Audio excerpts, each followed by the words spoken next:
Dans cette vidéo, je vous livre 3 secrets pour faire du réseau. D'ailleurs, si vous voulez creuser le sujet, en plus des 3 secrets que je vais vous révéler juste après, je vous recommande de télécharger ma formation offerte dans la description de cette vidéo où je vous détaille ma méthode étape par étape pour construire votre réseau en partant de zéro. Le premier secret, si vous avez peur de demander de l'aide, c'est avant d'en demander, d'en offrir. Effectivement, pour recevoir, il faut avant tout donner. Ça va vous donner une légitimité pour demander quelque chose et surtout vous mettre dans une posture où vous allez ressentir moins de pression sur vos épaules, où vous allez vous sentir légitime. Puisque vous avez aidé une personne, eh bien écoutez, vous demandez de l'aide en retour, peut-être même un peu plus tard, il n'y a pas de problème finalement. Alors évidemment, dans le cadre d'une recherche d'emploi, vous pourriez vous dire, c'est moi qui en demande et j'ai pas grand chose à offrir. Eh bien si, c'est là l'erreur. C'est que vous êtes une opportunité pour les employeurs. Vous avez sûrement des qualités et un parcours extraordinaire, en tout cas qui méritent d'être entendus par un recruteur.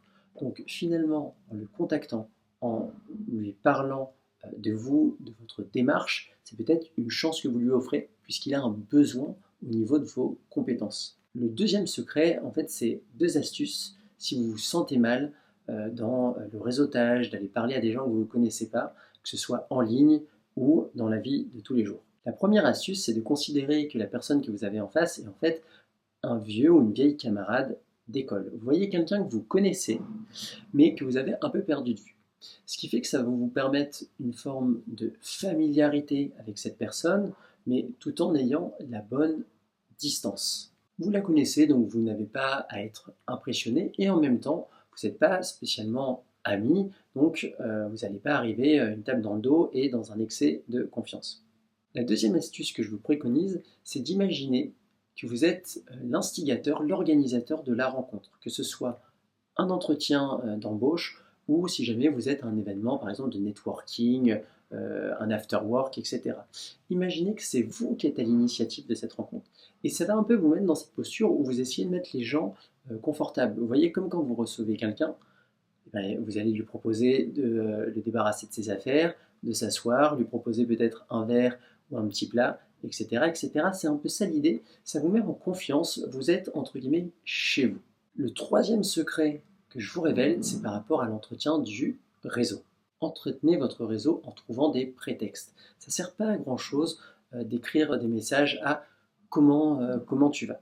Entretenez votre réseau en trouvant des prétextes. Alors évidemment, un message pour prendre des nouvelles de quelqu'un, ça fait toujours plaisir et c'est toujours mieux que rien.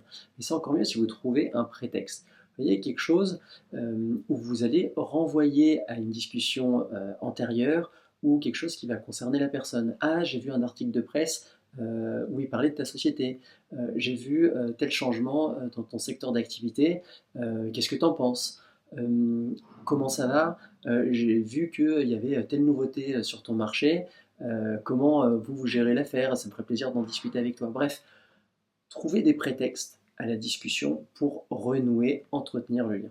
Le petit bonus par rapport à ça, et c'est mon petit conseil dans le conseil, c'est d'utiliser des canaux peu ou moins utilisés. Par exemple, le téléphone aujourd'hui, les gens l'utilisent beaucoup moins. Tout le monde privilégie les SMS, les messageries instantanées type WhatsApp ou les mails, en gros, les messages écrits. Donc, appelez les gens, quitte à leur laisser un message, mais c'est beaucoup plus chaleureux. Vous laissez votre voix, ça montre que vous avez pris le temps d'arrêter votre journée pour contacter la personne et vous allez voir qu'en fait, vous ne serez pas noyé dans tous les SMS, tous les mails avec tous les autres messages. Une autre voie détournée, alors là c'est peut-être plus personnel, mais c'est d'utiliser même le courrier postal. Aujourd'hui, de personne à personne, on reçoit très rarement une lettre. Donc, écrire une lettre manuscrite et l'envoyer à quelqu'un, forcément elle va lui arriver dans les mains et ça va lui faire quelque chose, ne serait-ce que par rapport au décalage de votre démarche dans l'époque numérique à laquelle on vit. Donc, pour récapituler, 3 grands secrets. 1. Apporter de l'aide avant d'en demander. 2. Considérez que la personne que vous avez en face de vous est un vieux camarade d'école et que vous êtes vous-même à l'initiative de la rencontre.